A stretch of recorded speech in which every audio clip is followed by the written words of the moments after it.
Coluche, mon poteau, si tu redescendais aujourd'hui, au niveau politique, tu aurais de sacrées sources d'inspiration, hein. Alors, Lucie, tu me demandais dans ton message qu'est-ce que je pense un peu de ce qui se passe en bas. Effectivement, je vois des trucs qui me font bien marrer. Le problème qu'ont les humoristes actuellement, c'est que les politiciens leur piquent les places, même s'ils ne le font pas exprès, hein. Alors, j'ai pris des notes parce que je voulais pas oublier. J'ai pris des notes. Par exemple, vaccination. Après la Covid, parce que maintenant on en parle beaucoup moins, les pro-vaccins sont à nouveau à l'offensive pour vous inciter à vous faire vacciner contre la bronchiolite. Les nourrissons et les vieux surtout. Alors ils sont partout, hein, même chez vous, dans vos maisons. Attention, hein, parce que la preuve, il paraît que cette année à Noël, même les sapins auront des aiguilles.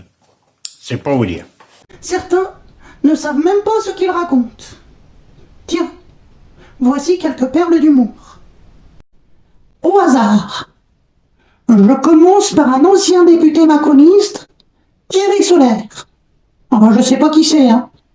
Remarque, lui non plus, il doit se le demander parfois, hein. Il déclare: mon anatomie fait que si je le cul entre deux chaises, je suis parfaitement assis. Oula! Il doit ressembler à un tableau de Picasso, hein. Il doit avoir un sacré bénitier, celui-là, hein. Le Tour de France, qui s'est achevé il y a pas longtemps, en provoquant une grosse chute dans le peloton du Tour de France, un spectateur a joué un mauvais tour aux coureurs qui sont tombés tour à tour. Certains se sont fait un tour de rein, mais d'autres sont repartis au quart de tour et ont même réussi le tour de force de reprendre leur place en un tour de main et même d'attaquer à tour de bras. Voilà, je crois que j'ai fait le tour de la question, voilà. Attends. On a une spécialiste, une experte de la connerie, la députée Europe Écologie Les Verts, Sandrine Rousseau. Ah, là les Verts, elle doit sacrément les enchaîner, hein. C'est pas que de la flotte qu'elle boit. Elle a déclaré: les SDF meurent plus de chaleur l'été que l'hiver. Elle en a dans le ciboulot, celle-là, hein. Un ex-sénateur de droite, Bruno Gilles. Je ne le connais pas non plus, mais vu ce qu'il pense de ses concitoyens les plus fragiles, je n'ai pas envie de le connaître. A déclaré: lors de la précédente élection, je suis descendu dans les égouts serrer la main des rats. Ça ne m'a pas fait gagner. Tout à fait autre chose, remaniement ministériel, parce que là on a changé ministre. Ça va rien changer pour les gens. Déjà, on a changé ministre qu'on connaissait pas, et puis ils ont mis d'autres qu'on connaît pas plus. Donc voilà.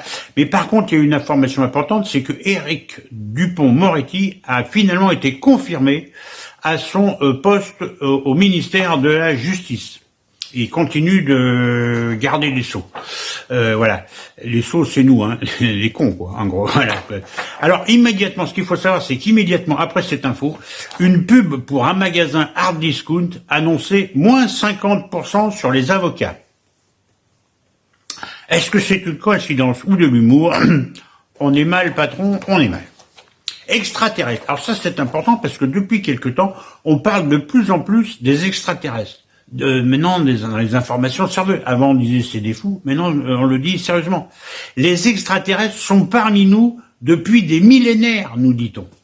Les signes de leur présence sont nombreux et certains ont même pris une apparence humaine. En France, par exemple, ce sont les ministres ou les journalistes. Ou en Espagne, ils se sont mis sous la forme de fruits. Par exemple, les tomates ou les fraises. Alors vous allez me dire quel est le point commun entre les ministres français et les tomates espagnoles? Eh ben, c'est que tous et toutes sont cultivés, mais complètement hors sol. La représentante du groupe macroniste à l'Assemblée nationale, Aurore Berger. Waouh! Elle aussi, elle est gratinée, hein. Tiens, faire payer la redevance télé, même à ceux qui n'ont pas la télé.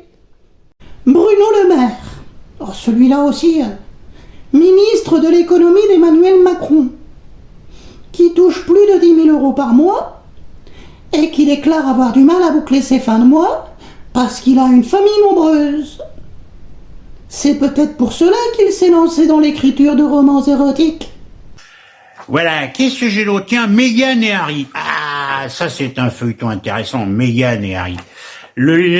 L'ex-prince Harry et Meghan Markle ont fait grand bruit avec leur livre là. Voilà. On apprend que, par exemple, comme sa maman Lady Di, l'ex-prince Harry avait des problèmes avec toute la famille royale d'Angleterre.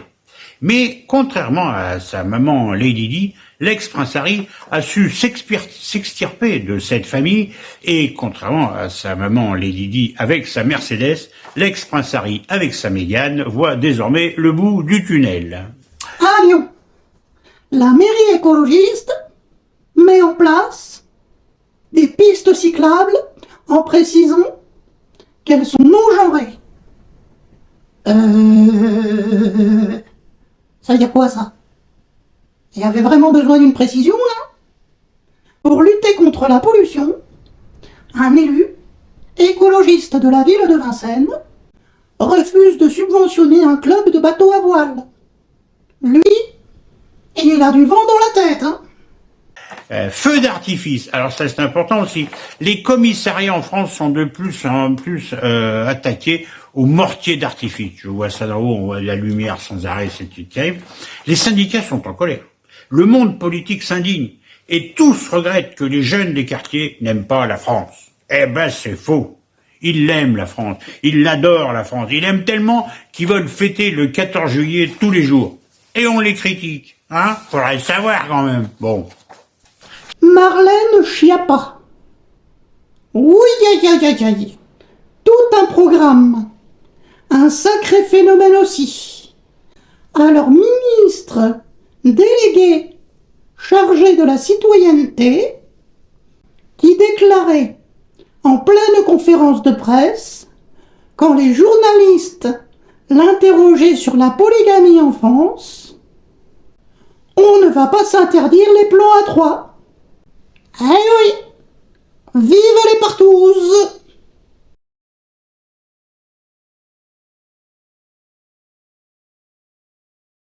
Tiens, autre chose aussi, tiens, la télévision et médecine. Pendant le Covid, on avait des médecins et des professeurs qui étaient sans arrêt, sur les plateaux de télévision, pour les télévisions Info 24-24. Du coup, maintenant on parle plus de Covid, on voit plus médecins et professeurs, ils sont là. Alors du coup, BFM et CNews ont décidé de les recycler grâce à un service de téléconsultation. Voilà, c'est pratique. En plus, les cas les plus graves passeront en direct à l'antenne. Le titre envisagé pour l'émission, c'est coloscopie. Normal, hein, parce que c'est quand même un petit peu une télé de merde, hein. Si, quand même un petit peu. Si. Température, tiens, puisqu'on parle de ça, l'OMS a recommandé de définitivement renoncer à la prise de température anale. En clair, il ne faudra donc plus se mettre le thermomètre dans le cul. Ça tombe bien, puisque en France, à cet endroit-là, les Français ont déjà la réforme de retraite, la hausse de l'électricité, etc., etc. Il n'y a plus la moindre place pour mettre un thermomètre. Aïe! Le royaliste Philippe de Villiers, qui confie à l'antenne: j'ai pris 2 verres de pastis. Au bout de 3, j'étais guéri. Avec lui, on comprend mieux comment fonctionnent les responsables politiques. Depuis ton époque, mon Coluche, comme tu disais si bien, on a des hommes politiques que le monde entier nous envie. Ils pourraient venir les chercher d'ailleurs, mais ils ne viennent pas. Certains diront toujours: c'était mieux avant. Mais je suis désolé. Dans le domaine de la connerie, je me demande si les irresponsables d'aujourd'hui ne sont pas meilleurs que ceux d'hier. Et toi, mon Coluche, qu'en penses-tu? Chômage. Ah, le chômage en France peine à baisser. Et ça baisse un peu, mais c'est quand même encore très élevé. Et les agences de Pôle emploi sont débordées. Alors, pour remédier à cette situation, le gouvernement envisage de transférer les cadres de l'ARS, les agences régionales de santé, vers les services de Pôle emploi. Mais pourquoi ne pas y avoir pensé plus tôt? En effet, quand on voit avec quelle efficacité les ARS ont participé à la destruction de l'hôpital public, elles ne devraient pas mettre longtemps à détruire le chômage. Voilà ma poule, mes petites réflexions sur ce qui se passe chez vous. Je te souhaite bon courage pour affronter tout ça. Allez, salut Lucie. Un grand merci, mon Coluche. C'est sûr que c'est pas facile pour mon pote et ses contemporains. Mais bouge pas. J'ai encore quelques questions sous le coude. Je ne dois pas te déranger, vu que tu te fais chier au paradis.